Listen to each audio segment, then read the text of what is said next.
ये महाराष्ट्र छत्रपति वीर शिवाजी का है।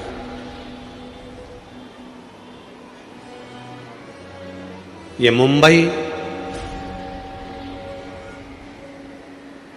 जिस मुंबई पर एक आवाज पर पूरा हिंदू एकत्रित हो जाता था, ये मुंबई पूरा बाला साहेब ठाकरे जी का है।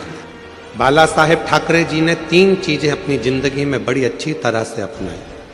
एक, सत्य को उन्होंने अपनाया।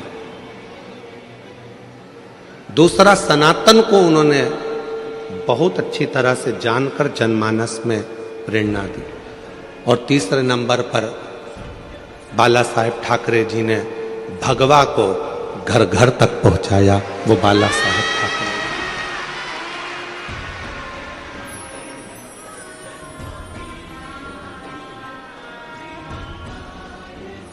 मुंबई में किसी विधर्मी की, महाराष्ट्र में किसी विधर्मी की निगाहें ऊपर नहीं होती थी जब बाला साहेब ठाकरे जी का एक हुक्म हो जाता था। जब हाथ में भगवा लेकर जब बाला साहेब ठाकरे जी अपनी हुंकार भर देते थे सिंह जैसी, तो सब अपने अपने बिल में जाकर घुस जाते थे। वो गर्जना बाला साहेब ठाकरे जी की थी। वो गर्जना बाला साहेब ठाकरे जी की थी।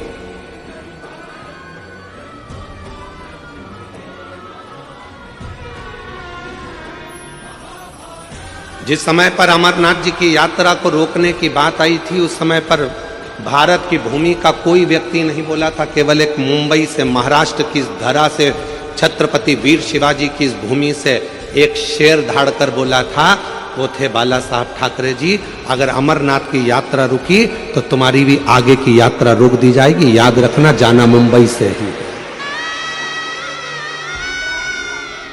तुम्हें जाना मुंबई से ही है। इस बात का अंदाजा लगा कर बैठना। 3 चीजें मेरे बाला साहब ठाकरे जी ने अपने जीवन में अपनाई है। एक, सत्य को, दूसरा सनातन को, और तीसरा भगवा को। और जिसने अपनी जिंदगी में ये 3 चीजों को धारण कर लिया, समझ लेना सत्य सनातन धर्म की जय होने लगेगी और पूरा राष्ट्र भगवामय हो जाएगा। पूरा राष्ट्र भगवामय।